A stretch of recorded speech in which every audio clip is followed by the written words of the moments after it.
IAS बनल्यानंतर तो परत आला, पण खूप उशीर झाला होता. एक छोटंसं गाव होतं. गावाचं नाव होतं सोनेवळी. गावात हिरवीगार शेती, कच्चे रस्ते आणि साधीसुधी माणसं त्या गावात राहत होती. राहुल हा गरीब शेतकऱ्याचा मुलगा. घरची परिस्थिती फारच बिकट व गरीब डोळ्यात स्वप्न होतं मोठा IAS अधिकारी बनण्याचं.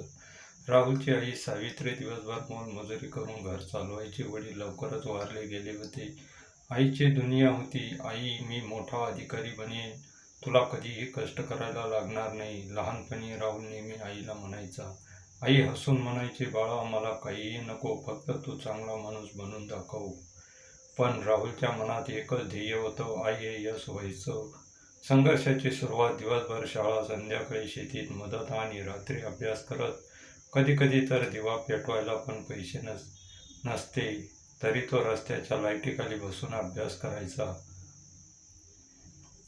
गावातले लोक राहुलवर हसायचे. अरे, राहुल IAS होणार म्हणे, आधी घरात भाकरी नाही खायला आणि IAS ची तयारी करतोय, असे लोक राहुलला टोमणे देत असत.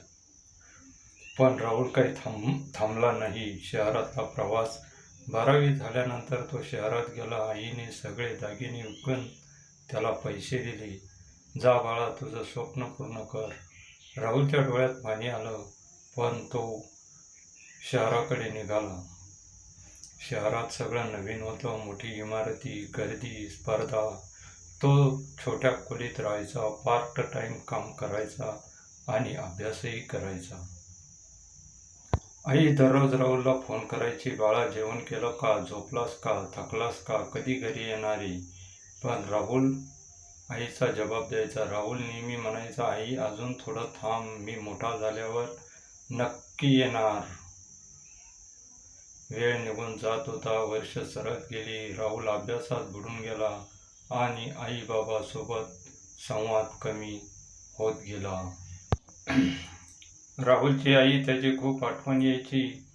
ती त्याचा जुना फोटो घेऊन रडायची. राहुल शहरात गेला, पण गावात आईचं आयुष्य अजून कठीण होत गेलं. सकाळी 5 वाजता उठायची आणि कामावरती जायची. इतरांच्या शेतात काम करायची. दुपारी उन्हात भाकरी खायची. शेजारचे विचारायचे, तुझा मुलगा कधी येणार. ती हसून म्हणायची, लवकरच येईल, मोठा अधिकारी होऊन.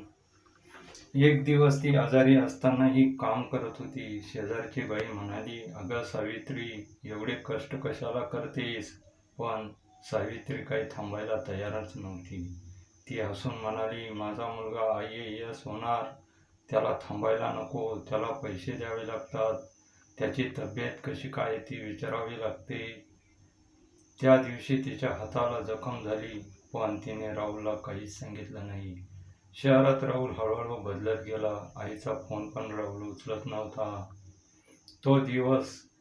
एक दिवस राहुलचा फोन वाजला. त्याचा मित्र म्हणाला, राहुल, तुझा रिझल्ट आला का. राहुलचा हात थरथरत होते. त्याने वेबसाईट उघडली आणि तो पास झाला होता. IAS. त्याच्या डोळ्यात आनंदाचे अश्रू वाहू लागले होते. त्याने लगेच आईला फोन फिरवला. आई, मी IAS झालो.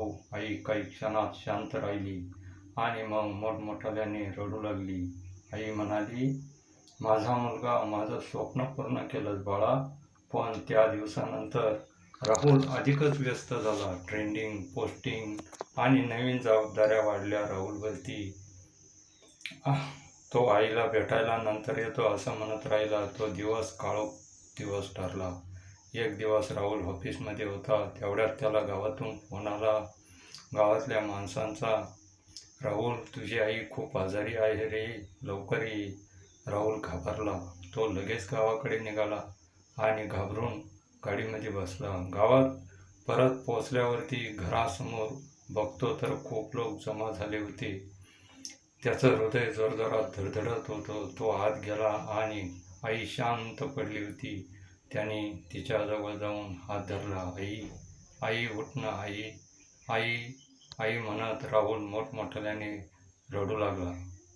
आई, मी आलोय, बघ ना, तुझा मुलगा IAS झाला. पण आई काही बोलतच नव्हती. शेजाऱ्यांनी सांगितलं, राहुल, तुझ्या आईने तुझी खूप आठवण बघितली होती रे.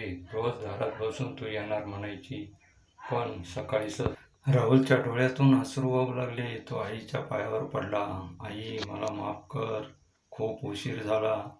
खूप उशीर केला ग. एक पत्र आईच्या उशाखाली सापडलं. राहुलने ते उघडलं. बाळा, तू मोठा अधिकारी होशील हे मला माहीत होतं. पण मला एवढंच हवं होतं, तू माझ्यासोबत थोडा तरी वेळ घालवायला होता रे. पण आता वेळ निघून गेली बाळा. पैसा, पद सगळं मिळेल, पण आईचा वेळ परत येणार नाही. तू आनंदी राहा. तुझी आई. राहुल आय-ए-एस झाला. त्याने खूप लोकांची मदत केली, पण त्याचं आयुष्य एक पोकळी कायम राहिली. ती म्हणजे आपल्या आईची.